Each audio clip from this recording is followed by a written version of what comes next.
Hey, it's Ramsey Dewey at the JX Fight Club in Shanghai, China, and today we've got an interesting hypothetical question. You guys love those hypothetical questions about Daredevil, the Marvel Comics character. You might have seen the recent Daredevil TV show. It's great. I love it. I've seen it.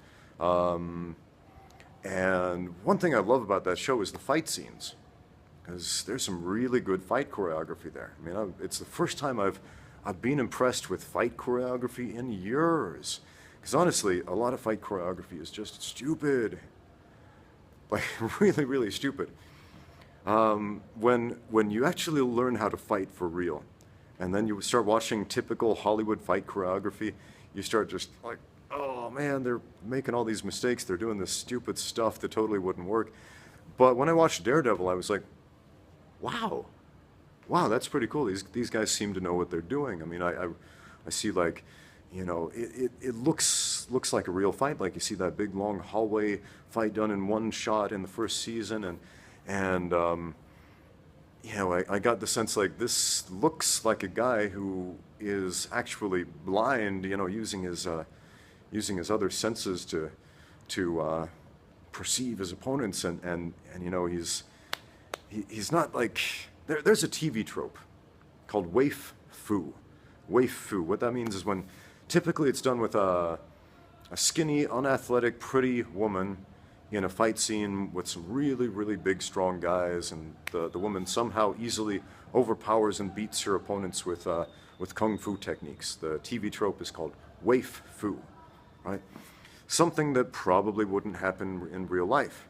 If you have a skinny, unathletic person of any gender really, and put them up against a monster athlete, yeah, they're probably going to get killed. Right? But Daredevil, I really enjoyed it because I thought I thought the fight choreography was awesome. Right? So the question was, how would this version of Daredevil do in an MMA fight? Okay. Now, my first impression, I'm a big comic book nerd. I love Marvel Comics. I got a huge collection of them. And Daredevil is a really interesting character to me because, one, he's blind, but his superpower is that his other senses are heightened to a superhuman degree. So he's able to hear everything around him to a point where he's got like this sonar type of sense. You know, his sense of touch is so sensitive, he can feel vibrations from across the room and feel like raised text on print, so he doesn't even need Braille, and all kinds of things like that. Now, what Stan Lee didn't know when he wrote Daredevil is that humans have a lot more than 5 senses. I mean, we've got at least 72 scientifically documented senses, which I think could really make Daredevil a much more interesting character if the writers would exploit that. For example, one of them is cardioelectroreception, which is the ability to sense electrical impulses coming from the hearts of other animals or other people. Some animals have a very highly developed sense of cardioelectroreception, such as horses.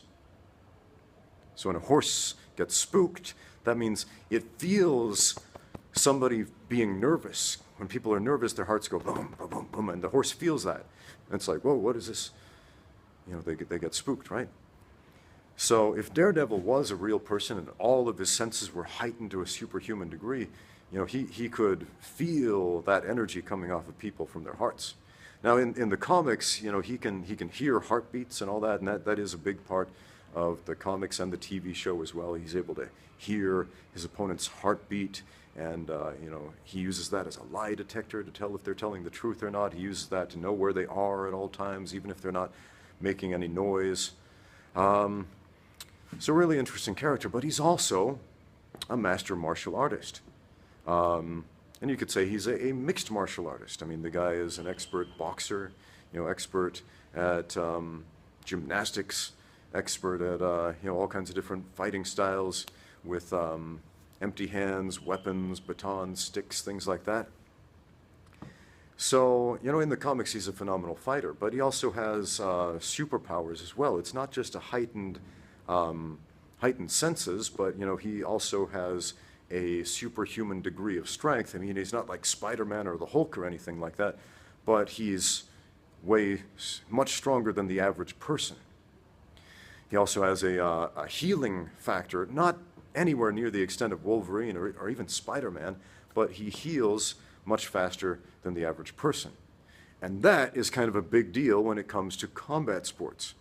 I mean, think about it. Think of all the people who take steroids in the UFC, people who get busted for anabolic steroid use. Why do they do that? I'll tell you. So that they can heal faster, so they can recover faster, because that is the big advantage. So you can train more, so you can do more in the gym, so you can get more experience with less wear and tear on the body. And that's considered cheating because, you know, it gives you this huge unfair advantage over your opponent. But what if your body did that naturally? Because essentially that's what Daredevil's body does. It regenerates much, much faster than the average person. Again, not a super mutant healing factor like Wolverine, but much faster than the average person, right? So he can go out and fight crime and get in a fight and take some bumps and bruises and go out and do it again the next day and the next day and the next day, right? Because most people don't get into a full contact fight every day, but this fictional character sometimes does. Sometimes multiple times in the same day. And without that ability to heal faster than a normal person, that would not be possible.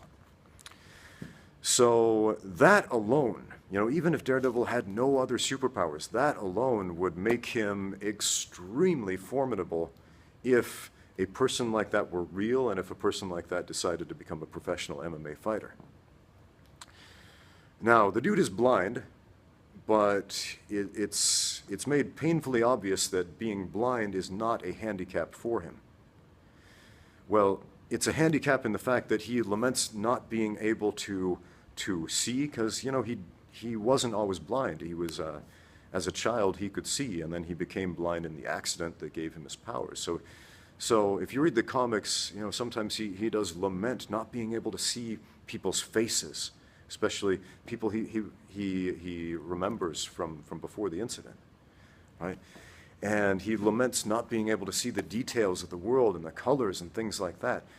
But it's not a handicap that holds him back as a fighter.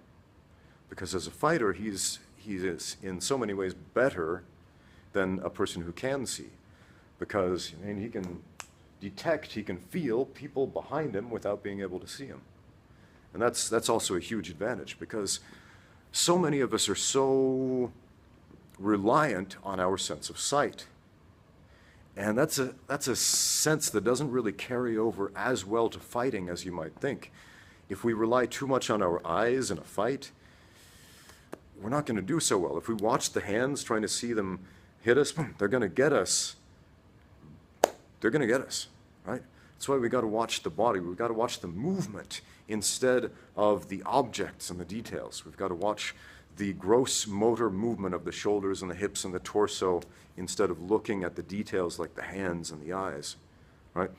And another big mistake I see people fall into is if they're fighting somebody much taller, they'll often look up at their eyes. And what happens when we look up?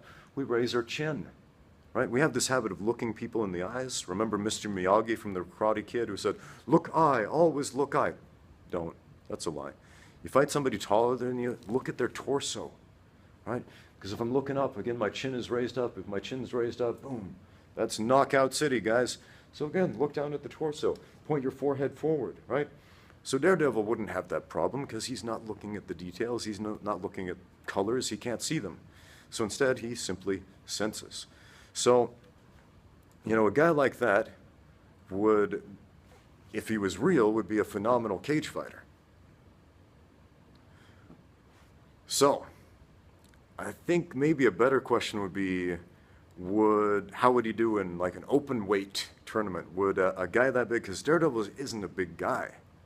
I don't remember exactly how big he is. I don't have access to the Marvel online encyclopedia.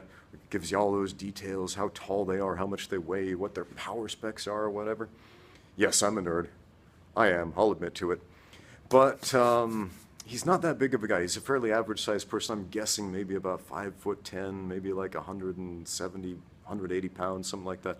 Not a huge guy, not tiny, but not big, right?